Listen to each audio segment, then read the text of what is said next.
fucking Feldman.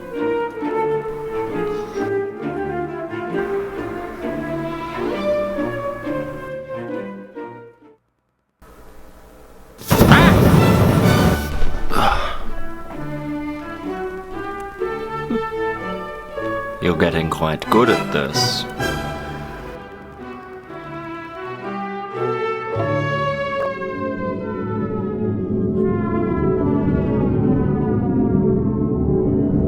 So this is about the government, this is about the race, this is about the United States. There you go. Hello there, you wonderful web-wandering beasts. Brandon Valentine here, and did that intro to this video make any sense?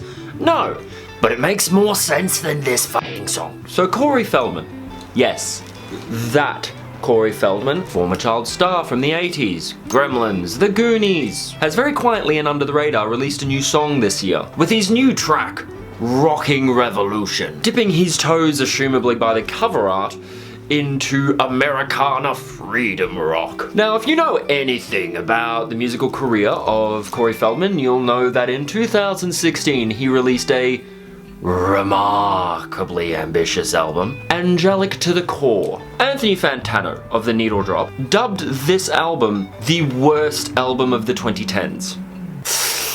But now with 4 years between Angelic to the Core and now, has Corey Feldman developed as an artist? So without further ado, before we get too far into the review, make sure that you like, share, subscribe, click the bell, ring it. For whom the bell tolls, just please for God let the bell toll for me. No wait, that sounds like suicide.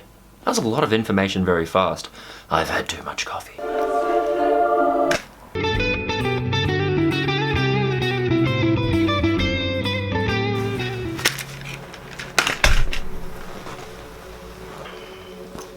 I took my hat off for that. Corey Feldman has been the butt of a lot of jokes, and I'm going to try to really not do that.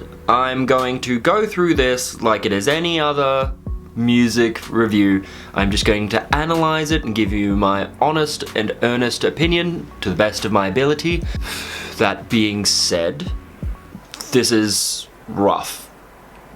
I can see what he's going for in this. He's trying to make an inspirational AC/DC-esque song to ignite the passion, to push for a positive revolution. But this track is only political in a very vague and aesthetic way, with a lot of words that sound attemptively revolutionary. Being in the Matrix, and everything being a lie, and we want the truth, and take to the streets, people. Given the mixture of the artwork and the song, it's quite hard to actually tell what side of the political fence Corey Feldman is coming down on in this song. Musically, I can definitely see what he's referencing, and it comes across as that kind of second-hand AC/DC. This track starts off with a sample of the BML chant, "No Justice, No Peace." Whilst I can say I understand why he's using it and what he's trying to evoke with using this, it feels a little bit tone deaf. I just feel as if you're going to use such a potent sample, you really should have the potency behind the lyrics to back it the f up.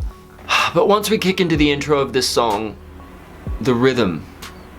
There is no rhythm. I don't mean to say this cruelly, but the drum beat is so disjointed and non sequitur. There's no bop or dance to it. And we're met with this, "I'm singing rock now" kind of voice that Corey Feldman puts on. Feels like an SNL parody of a rock voice. You can see obviously that he's trying his hardest to do an AC/DC thing, because he goes into the pre-chorus and he goes in this little bit of a head voice and tries to do his best Bon Scott impersonation. But his vocal delivery is very weak, it's very pitchy, there's just times where he's straight way off the note. Instead of ever sounding like he's on the edge, screaming out into the abyss, it really just sounds like he's in his room whispering a little bit.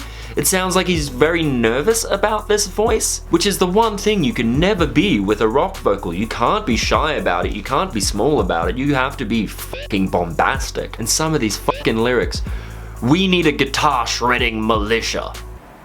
I feel like this is a line he was actually really proud of. I thought he was like, yeah, that's gonna fucking get him. That's gonna fucking inspire him. Wow. I don't know why my voice for Corey Feldman is just an Australian bogan, but fine. In terms of production, this sounds extremely rough. This sounds a lot like a demo that you would record at home in your own little home studio and send to the other cats in your band and be like, here you go, here's a song idea, let's work on it on Thursday. And then the second half of the song just evolves into like 8 different guitar tracks soloing over choruses and over verses and over the vocals. And so instead of any structure to the song, it just evolves into this drunk boomer jam. And look, openly and honestly, I'm not trying to be one of these cats that hops on the hate train and feels like they can mock someone risk-free. I'm not trying to do that here. I want to say this without being mean, because being mean is shit.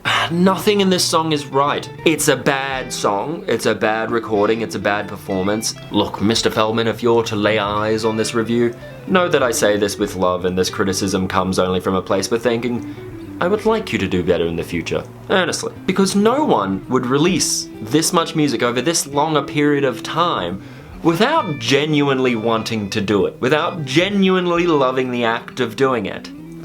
I just want you to do it better. But more importantly, there's a link below in the description to the song. Go have a listen, come back, let me know what you think. Brandon Valentine, the pretentious fiend here. Make sure to let me know if there's anything you think I should be reviewing or talking about in the future. And for God's sake, like, share, and subscribe. Yeah. I'll catch all y'all next time.